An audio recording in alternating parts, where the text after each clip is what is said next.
Halo semuanya, perkenalkan kami mahasiswa dari Universitas Citra Bangsa Kupang yang ada di NTT. Hari ini kami akan menjelaskan tentang teori kegawat daruratan obstetri, tetapi kami akan lebih fokuskan pada perdarahan kehamilan. Tujuan dari kami menjelaskan tentang teori ini adalah agar teman-teman semua dapat paham tentang pencegahan primer, sekunder, dan tersier pada kegawatan daruratan obstetri. Yang tadi saya bilang adalah kita fokusnya pada perdarahan kehamilan.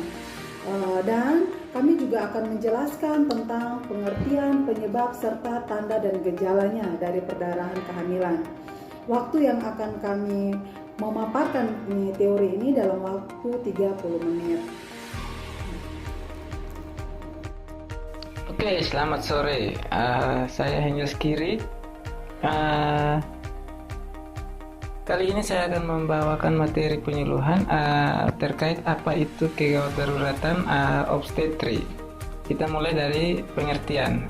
Pengertian kegawat daruratan obstetri dan neonatal itu adalah suatu kondisi yang dapat mengancam jiwa seseorang. Hal ini dapat terjadi selama kehamilan, ketika kelahiran, atau bahkan saat hamil. Nah, perdarahan saat hamil adalah keluarnya darah dari vagina selama kehamilan. Perdarahan saat hamil bisa terjadi kapan saja, mulai dari trimester awal hingga akhir kehamilan. Nah, berikutnya adalah penyebab kegawat daruratan obstetri. Penyebab perdarahan pada kehamilan itu pertama pada trimester pertama atau 12 minggu pertama kehamilan. Nah, perdarahan saat hamil dialami oleh 2 dari 10 wanita hamil. Beberapa kondisi bisa memicu terjadinya hal tersebut seperti keguguran, perdarahan implementasi, kehamilan ektopik, atau kehamilan mola, atau yang biasa disebut dengan kehamilan anggur. Nah, penyebab perdarahan saat hamil trimester kedua dan ketiga dapat terjadi ketika kehamilan baru menginjak usia trimester pertama. Maka beberapa kondisi di bawah ini menyebabkan perdarahan saat hamil ketika usia kehamilan memasuki trimester kedua dan ketiga. Contohnya adalah seperti hubungan seksual, solusio placenta, placenta previa, dan bukaan lahir. Terus yang ketiga di sini adalah yang ingin saya jelaskan adalah apa saja tanda dan gejala dari kegawat daruratan obstetri. Nah, kondisi perdarahan yang perlu diwaspadai adalah sebagai berikut. Dapat gejala-gejalanya itu bisa seperti perdarahan yang seperti menstruasi. Nah, itu berwarna merah menyala dan disertai dengan kram pada bagian perut dan tidak tertahankan. Terus perdarahan yang disertai dengan keluarnya jaringan dari misfi. Ibu hamil sebaiknya tidak membuang jaringan yang keluar tersebut karena mungkin dokter akan membutuhkan untuk pemeriksaan lebih lanjut. Dan yang berikut adalah perdarahan disertai dengan rasa pusing, bahkan bisa sampai pingsan, atau perdarahan ini disertai dengan rasa kedinginan atau demam, atau dengan suhu yang lebih dari 38 derajat Celcius. Jika ditemui hal-hal tersebut, ibu mengalami kondisi perdarahan di atas, dokter mungkin akan melakukan pemeriksaan ultrasound atau USG di perut atau transvaginal untuk mengetahui penyebab perdarahan. Nah, keluarnya darah saat hamil muda perlu ditangani segera dengan cara yang tepat. Baik teman-teman, untuk jenis-jenis perdarahan obstetrik, yang pertama adalah perdarahan pada kehamilan. Usia kandungan kurang dari 22 minggu adalah usia kandungan yang rentan terjadinya perdarahan. Yang kedua adalah perdarahan pasca persalinan. Perdarahan pasca persalinan dibagi menjadi 2. Yang pertama adalah perdarahan pasca persalinan dini atau perdarahan pasca persalinan dengan waktu kurang dari 24 jam. Yang kedua adalah perdarahan pasca persalinan lanjut atau perdarahan yang terjadi dengan waktu lebih dari 24 jam. Untuk jumlah darah yang terjadi saat perdarahan yaitu lebih dari 500 ml. Yang berikut adalah pencegahan yang dapat dilakukan untuk mengurangi perdarahan.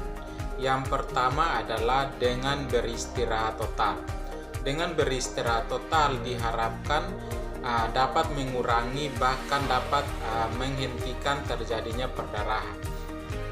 Yang kedua adalah dengan tidak melakukan hubungan intim. Saat terjadi perdarahan obstetrik, disarankan agar pasangan suami istri tidak melakukan hubungan intim dengan tujuan tidak menyebabkan atau dapat memperberat terjadinya perdarahan. Yang ketiga adalah dengan melihat apakah perdarahan yang terjadi adalah keluarnya darah dengan warna merah segar atau dengan warna darah yang kehitaman.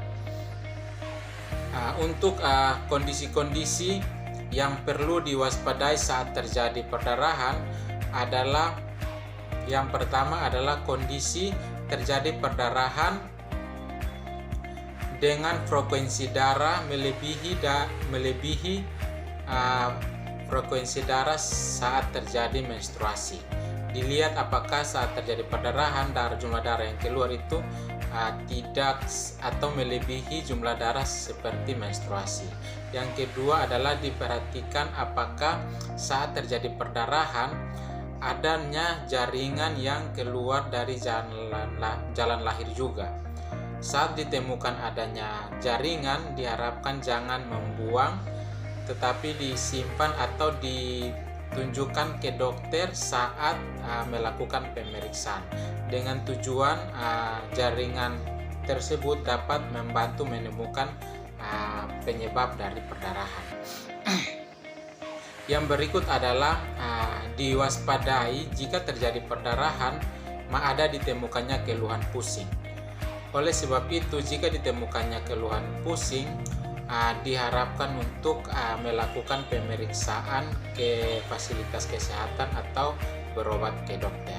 Yang berikut adalah penanganan yang dilakukan untuk atau saat terjadi perdarahan obstetrik, yaitu yang pertama adalah penanganan untuk airway atau jalan napas. Dilihat apakah jalan napas pasien terbuka atau paten. Jika ditemukan jalan napasnya tertutup, buka jalan napas atau bebaskan jalan napas. Yang kedua adalah breathing. Untuk breathing dilihat apakah pasien memiliki napas spontan atau tidak. Jika tidak ditemukan napas spontan, bantu napas pasien dengan ventilasi atau berikan ventilasi ke pasien. Atau jika ditemukan napas pasien sesak, berikan oksigen tambahan untuk membantu kebutuhan napas pasien. Untuk sirkulasi, lihat apakah masih terjadi perdarahan. Jika masih terjadi perdarahan, pasang akses intravena untuk atau infus untuk mengurangi atau mengganti jumlah darah yang keluar akibat perdarahan. Jika jumlah darah yang keluar masih aktif dan banyak, segera lakukan transfusi darah. Untuk disability, dilihat Apgar skor bayi. Untuk pemeriksaan kepada ibu, lakukan pemeriksaan kesadaran ibu. Apakah ibu kesadarannya menurun atau ibu kesadarannya masih kompos mentis. Untuk exposure, selimuti ibu dan bayi jika terjadi kedinginan. Oke, baik, mungkin itu sedikit materi dari kami. Semoga materi yang kami sampaikan bermanfaat. Oke, baik, sekian dan terima kasih. Salam UCB. Halo semuanya, demikian pemaparan dari kelompok kami tentang perdarahan kehamilan. Mohon maaf kalau memang pemaparan teori kami ini masih jauh dari kesempurnaan. Kiranya juga pemaparan teori kami ini dapat bermanfaat bagi teman-teman semua. Terima kasih.